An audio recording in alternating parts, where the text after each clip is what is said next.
ধানমন্ডি ৩২ নম্বরের বাড়ি ভাঙা হচ্ছে বুলডোজার দিয়ে। খবর দৈনিক কালের কণ্ঠ। আজকের খবর সান্ধ্যকালীন খবরে সবাইকে সুস্বাগত জানাচ্ছি। আসসালামু আলাইকুম রহমতুল্লাহি ওয়া বারাকাতুহু। এতক্ষণ শুনছিলেন সংবাদ শিরোনাম, এবার বিস্তারিত খবর। বুলডোজার দিয়ে ভাঙা হচ্ছে ধানমন্ডি ৩২ নম্বরের শেখ মুজিবুর রহমানের বাড়ি। বুধবার ৫ই ফেব্রুয়ারি রাত 11:15টায় বাড়িটির দেয়াল বুলডোজার দিয়ে ভাঙতে দেখা যায়। এর আগে বুধবার ৫ই ফেব্রুয়ারি সন্ধ্যার পর থেকে ধানমন্ডি ৩২ নম্বরের শেখ মুজিবের বাসার সামনে এসে জড়ো হতে শুরু করেন বিক্ষুব্ধ জনতারা। পরে রাত ৮টার দিকে বাড়িটিতে প্রবেশ করেন তারা। সময় বাড়ার সঙ্গে সঙ্গে জনতার ভিড়ও বাড়তে থাকে। সে সময় বাড়িতে ব্যাপক ভাঙচুর চালানোর পর আগুন ধরিয়ে দেওয়া হয়। একই সঙ্গে প্রবেশমুখে স্থাপিত শেখ মুজিবুর রহমানের মুরালটি সম্পূর্ণ ভেঙে ফেলা হয়েছে। পরে রাত 10:50 বাড়ির সামনে বুলডোজার আনা হয়। এ সময় উপস্থিত ছাত্রদেরকে জনে জনে খবর দে, মুজিববাদের কবর দে, দিল্লি না ঢাকা, ঢাকা ঢাকা, জনে জনে খবর দে, আওয়ামী লীগের কবর দে, এমন বিভিন্ন স্লোগান দিতে দেখা যায়। রাত 11টার দিকে ঘটনাস্থলে সরেজমিনে দেখা যায় এক্সকাভেটরটি ঘিরে শত শত জনতা স্লোগান দিচ্ছে। বিক্ষুব্ধ শিক্ষার্থীরা বলেন, স্বৈরাচার শেখ হাসিনা আজকে ছাত্রলীগের ব্যানারে জাতির ভাষণ দিয়েছে যে আমাদের ভাইদের গুলি করে দেশ থেকে পালিয়েছে, সে কি করে কর্মসূচি ঘোষণা করে?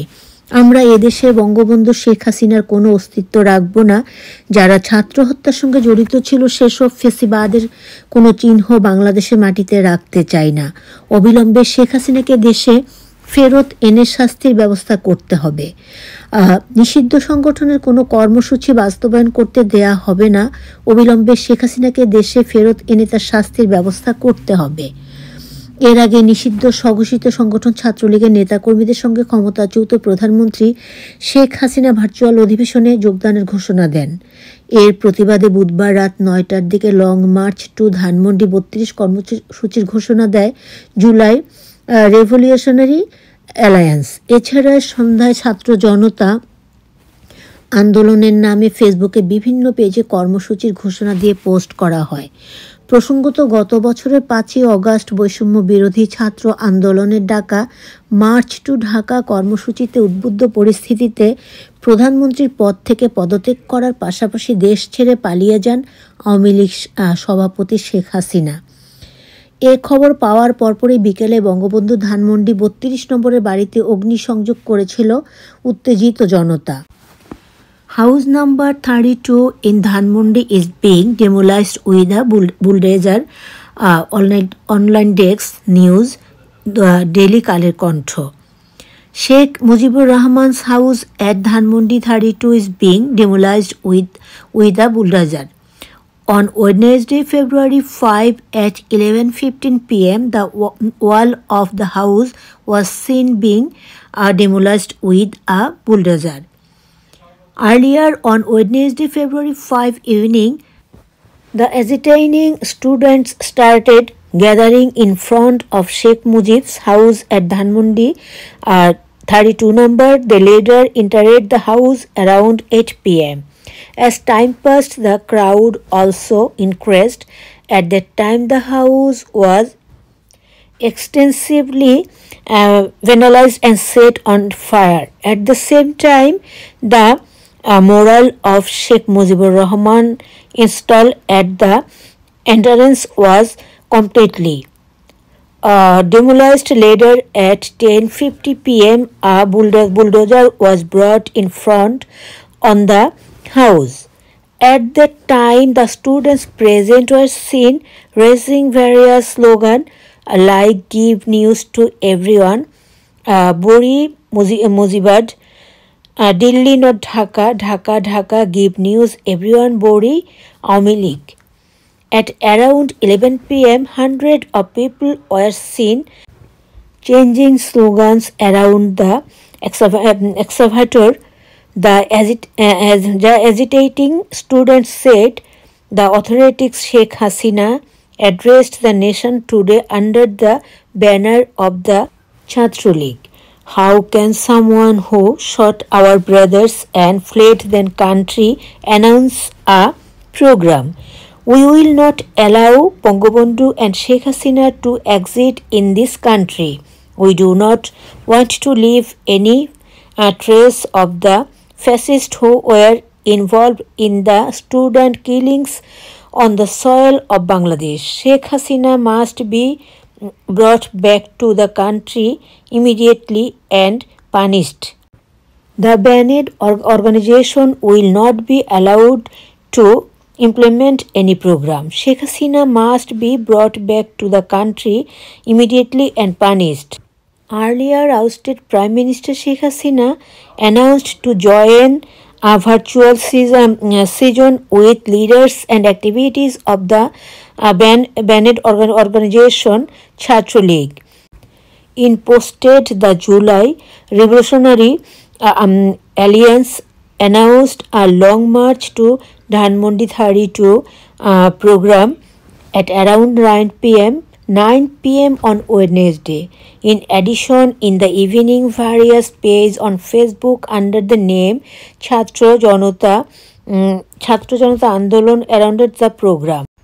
Incidentally, Awami League President Sheikh Hasina resigned from the post of Prime Minister and fled the country in the wake of the March to Dhaka program called by the Anti-Discrimination Student Movement on August 5 last year. Immediately after receiving the news, and agitated crowds set fire of Bangabandhu's house at Dhanmondi 32 number in the afternoon.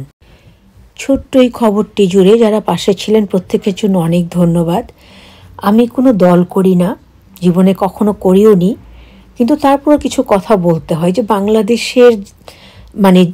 বাংলাদেশের যে অ্যাসেটগুলো মানুষ ধ্বংস করছে, তারা কি একবারও ভাবছে না যে এর শেষ পরিণতি কোথায় হবে? আমাদের বাংলাদেশের ছোট্ট একটা দেশ, এই দেশটাতে বর্তমানে যে অরাজকতা চলছে, আরও একটা কথা এখানে আমি অ্যাড করি, সেটা হলো কখনো ক্ষমতায় থাকেন আওয়ামী লীগ, কখনো থাকেন বিএনপি মানে বাংলাদেশ জাতীয়তা পার্টি দল, কখনো থাকেন জাতীয় পার্টি, কখনো থাকতে পারেন অন্যান্য দল, কিন্তু প্রত্যেক দলেই দোষ যেমন আছে গুণও তেমনি আছে। কিন্তু আপনারা যেটা করেছেন কিন্তু এই যে দেশের মানুষকে নির্বিচারে হত্যা করা, দেশের বিভিন্ন মূল্যবান অ্যাসেটগুলো জ্বালিয়ে পুড়িয়ে শেষ করে দেয়া এবং দেশটাকে একেবারে অর্থবহ করে দেওয়া, দেশটাকে পঙ্গু করে দেওয়া, এটা আসলে আমি জানি না কোন মানুষের বিবেক বুদ্ধিতে এটা কাজ করে। ঠিক আছে, আপনাদের শেখ হাসিনাকে বা আওয়ামী লীগকে ভালো লাগে না, আপনারা তাদেরকে বয়কট করুন, যার ভালো লাগে না তারা দূরে থাকুন, যাদের ভালো লাগে তারা সাপোর্ট করুন। প্রত্যেকটা দলেই কিন্তু এমনটা হয়ে থাকে। কিন্তু তাই বলে আমি বিএনপি করি তাই আমি অপরাধী, আমি আওয়ামী লীগ করি তাই আমি অপরাধী, আমি জাতীয় পার্টি করি তাই আমি অপরাধী, মানে যখন যে দল ক্ষমতায় থাকেন সে দল অপর দলকে এমনটা ভাবেন। কিন্তু একবারও কি ভেবে দেখেছেন যুগে যুগে এভাবে পরিবর্ধন হবে, কিন্তু প্রত্যেকটা দলেই খারাপ মানুষ যেমন আছে অনেক ভালো মানুষও আছে।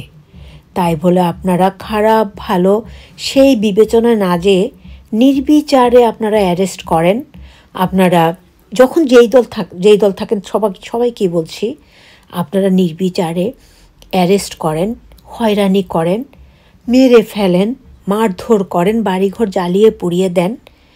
আপনারা কি ইন ফিউচারের কথা কখনো ভেবে দেখেছেন? ঠিক আপনারাও যখন ক্ষমতায় আসবেন বা এসেছেন বা আসতে পারেন, তাদেরও তো অদূর ভবিষ্যৎটা এমনটা হতে পারে। তাই আমরা হিংসার রাজনীতি ভুলে গিয়ে, আমি চেষ্টা করছি ঠান্ডা মাথায় বলার জন্য, কিন্তু আসলে পারছি না, কারণ ভীষণ খারাপ লাগা কাজ করে আমার দেশের মানুষ যখন কষ্টে থাকে। আপনারা যখন ইন ফিউচারও এমন কিছু সম্মুখীন হতে পারেন, তাহলে তো দেশটা সবসময় একটা অরাজকতার মধ্য দিয়ে থাকবে। কখনো সেখানে শান্তি আসবে না, কখনো সেখানে মানুষ শান্তির নিঃশ্বাস ফেলে বলতে পারবে না আলহামদুলিল্লাহ আমরা ভালো আছি। আমরা কেন ধর্ম বর্ণ নির্বিশেষে এটা ভাবতে পারি না? ভালো মানুষ সর্বত্র বিরাজ করে, যেমনি খারাপ মানুষরাও বিরাজ করে। তাই ভালো মানুষদেরকে যেন আমরা মূল্যায়ন করি, আর খারাপদেরকে যেন আমরা বয়কট করি, অর্থাৎ উপেক্ষা করি। আমরা মানুষ হিসেবে যেন চেষ্টা করি নিজেরা ভালো হতে, অপরকে ভালো পথে ডাকতে। তাহলে যেটা হবে, দেশ, সমাজ, জাতি, সেটা বাংলাদেশ হোক, সেটা অন্য দেশ হোক, সেটা অন্য জাতি হোক, প্রত্যেকটা জায়গায় আশা করি কিছুটা হলেও শান্তি বিরাজ করবে। আমরা এই যে প্রবাসীরা প্রবাসে পড়ে থাকি, যখন জানতে পারি আপনারা ভালো আছেন, আমাদের মধ্যে ভালো লাগা কাজ করে। যখন জানতে পারি আপনারা মন্দ আছেন, আমরাও নিজেদের ভিতরে সেই মন্দ ভাবটা টের পাই, আমরা অসুখে থাকি। তাই বলবো, আপনারা সবাই ভালো মানুষদের পক্ষে থাকুন। কে কখন ক্ষমতায় আসলো সেটা না করে, যেন আমি যেমন সাধারণ মানুষ, আমি কখনো কোনো দিন রাজনীতি করিনি, কখনো না, প্রত্যক্ষ বা পরোক্ষভাবে কখনই করিনি। সেজন্যই আমি যখন যেই দল থেকেছে তাদের ভালো কাজগুলোকে সমর্থন করার চেষ্টা করেছি।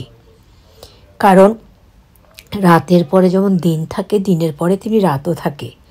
তাই অদূর ভবিষ্যতের কথা চিন্তা করে এসব হানাহানি, ভাঙচুর, জ্বালাও পোড়াওগুলো বন্ধ করে সবাই মিলে আমরা একতা তৈরি করি। যখন যে ক্ষমতায় থাকবে সে যদি দেশটাকে চালানোর জন্য উপযোগী হয়, তাকে যেন আমরা সাপোর্ট করি এবং নিজেরা ভালো হতে চেষ্টা করি, অপরকে ভালো করতে চেষ্টা করি। এর বিকল্প আসলে কিছু হতে পারে না। বর্তমান বাংলাদেশে যে পরিস্থিতি আমরা লক্ষ্য করছি, বিশেষ করে যারা আমরা প্রবাসী, বিশ্বাস করেন আপনারা, আপনাদের নিয়ে আমরা খুব দুশ্চিন্তাগ্রস্ত থাকি। আপনাদের নিয়ে আমরা ভাবি, আপনাদের ভালোটা চিন্তা করি, নিজেরও ভালো থাকতে চাই। ভালো থাকবেন সবাই।